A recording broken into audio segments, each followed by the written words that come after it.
What if I told you that one of rock and roll's most iconic songs was actually a 300-year-old Mexican folk song that a 17-year-old kid transformed into a global phenomenon in just one recording session, and that this teenager, who barely spoke Spanish, single-handedly bridged two cultures with 3 chords and a dream? Today, we're diving into the incredible story of how La Bamba went from Mexican wedding song to rock and roll legend, and why it almost never happened at all. Welcome back to The Origin of the Letter, where we uncover the untold stories behind music's greatest moments. I'm Nilka, and if you love discovering how cultural history shapes the songs we love, make sure to subscribe and hit that notification bell. Today's story takes us to 1958, to a young Mexican-American kid from California who was about to make history. But this isn't just about one song. It's about cultural identity, family tradition, and how sometimes the most powerful art comes from embracing who you really are. Meet Richard Stephen Valenzuela, better known as Ritchie Valens. Born in 1941 in Pacoima, California, Ritchie grew up in a world where being Mexican-American meant living between two cultures, never quite fitting perfectly into either. His story is remarkable because he was so young when he exploded onto the scene. At just 16, he was discovered playing at a local dance. By 17, he had his first hit with "Come On, Let's Go." But here's what made Ritchie different from other teen rockers of the time. He carried his Mexican heritage like a musical secret weapon. While other young musicians were trying to sound as American as possible to make it in the mainstream music industry, Ritchie was quietly planning something revolutionary. He wanted to take the songs his family sang at gatherings and transform them into something the whole world could understand. And the song that would make this dream reality was one he'd been hearing his entire life. La Bamba wasn't Ritchie's creation, it was Mexico's. This traditional folk song from Veracruz dates back to the colonial period, possibly the 1600s or 1700s. For centuries, it had been played at weddings, festivals, and family celebrations throughout Mexico. The song originated as part of what is called son jarocho, a regional folk music style that blended indigenous, Spanish, and African influences. Traditionally, it was performed with instruments like the jarana, requinto, and cajon, creating a completely different sound from what we know today. But here's what's fascinating. La Bamba was more than just a song. It was an interactive experience. At Mexican weddings, the bride and groom would dance while trying to tie a ribbon with their feet, and the musicians would keep playing until they succeeded. The song could go on for 20 minutes or more, with verses improvised on the spot. For Ritchie's family, especially his mother Connie, La Bamba represented their cultural roots. It was the sound of home, of celebration, of community. But for young Ritchie, growing up in 1950s America, it represented something else entirely, a bridge between the world he came from and the world he wanted to conquer. Here's where the story gets complicated. In 1958, America, being Mexican-American in the music industry, was not exactly an advantage. The rock and roll scene was dominated by artists who fit into neat categories, and a kid with a Spanish surname singing Mexican folk songs didn't fit any of them. Ritchie's manager, Bob Keane, was actually worried about La Bamba. He thought it might be too ethnic, too foreign for mainstream American audiences. Remember, this was an era when many Latino performers were encouraged to change their names and hide their heritage to achieve success.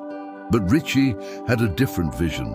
He'd grown up watching his family come alive when traditional music played at parties. He'd seen how La Bamba could make an entire room erupt in joy and dancing. He believed that feeling was universal. It just needed to be translated into the language of rock and roll. There was also a personal element. Ritchie's Spanish wasn't perfect. He was more comfortable speaking English. Recording La Bamba was, in many ways, his attempt to reconnect with a part of his identity he felt he was losing. It was his love letter to his heritage, sung in a language he was still learning to embrace. The recording session took place at Gold Star Studios in Hollywood.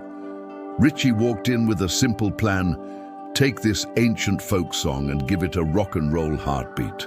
What happened in that studio was nothing short of musical alchemy.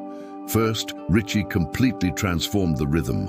Instead of the traditional son jarocho tempo, he gave it a driving rock beat that made it impossible not to move.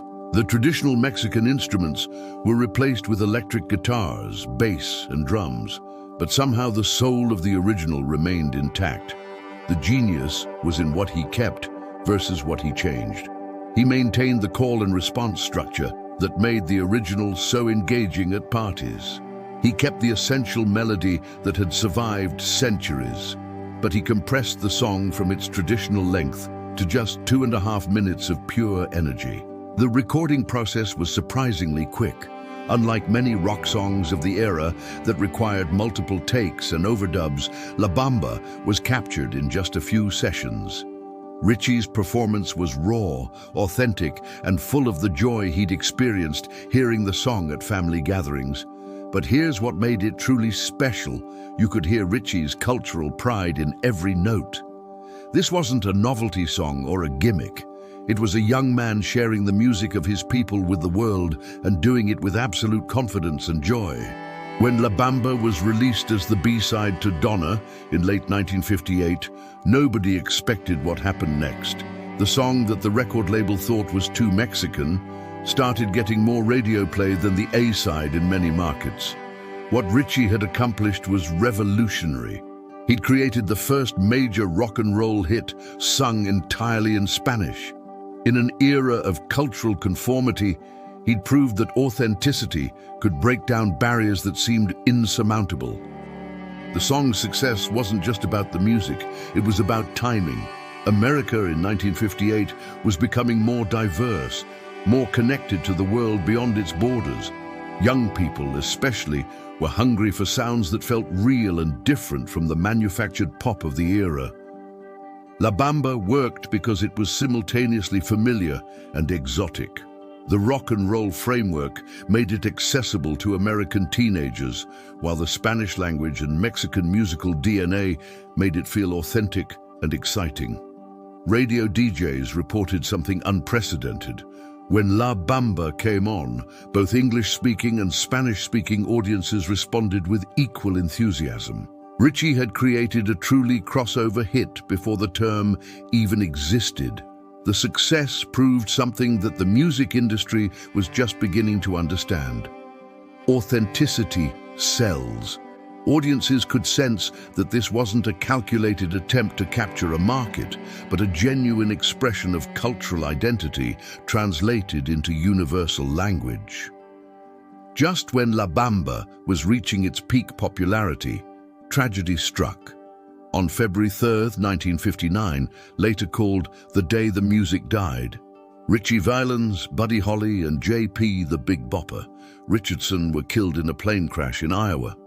Ritchie was only 17 years old.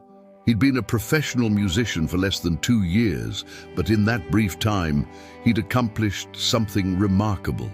He'd opened a door that had been closed for generations of Latino artists. The impact of La Bamba extended far beyond its chart position. It proved that American audiences were ready for music that reflected the country's true diversity. It showed that cultural authenticity could coexist with commercial success. Over the decades, La Bamba has been covered by countless artists, featured in movies, and become a staple at celebrations worldwide. Each new generation discovers it and makes it their own, but they're all building on what Ritchie accomplished in that Hollywood studio. The song's influence can be heard in everything from Santana's Latin rock fusion to Los Lobos' Grammy-winning cover in the 1987 biographical film about Ritchie's life. Modern Latino artists like Mana, Jesse and Joy, and even crossover stars like Selena all owe something to the path Ritchie blazed. But perhaps the most important legacy is this. La Bamba proved that you don't have to choose between honoring your heritage and achieving mainstream success. Ritchie showed that the most powerful art often comes from embracing exactly who you are. La Bamba is more than just a rock and roll song. It's a cultural bridge built by a teenager who refused to hide his identity. In just 2.5 minutes, Ritchie Valens showed the world that American music was richer, more diverse, and more beautiful when it embraced all of its influences. Today, when we see Latino artists dominating charts worldwide, when we celebrate cultural fusion in music, when authenticity is valued over conformity, we're seeing the fruits of what Ritchie planted in 1958. The ancient Mexican folk song that started at wedding celebrations in Veracruz had traveled through centuries and across borders to become a rock and roll standard.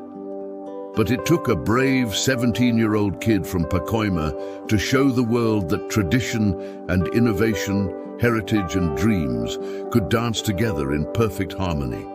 Every time someone hears La Bamba and feels that irresistible urge to dance, they're experiencing the same joy that Mexican families felt for centuries, proof that great music truly is a universal language.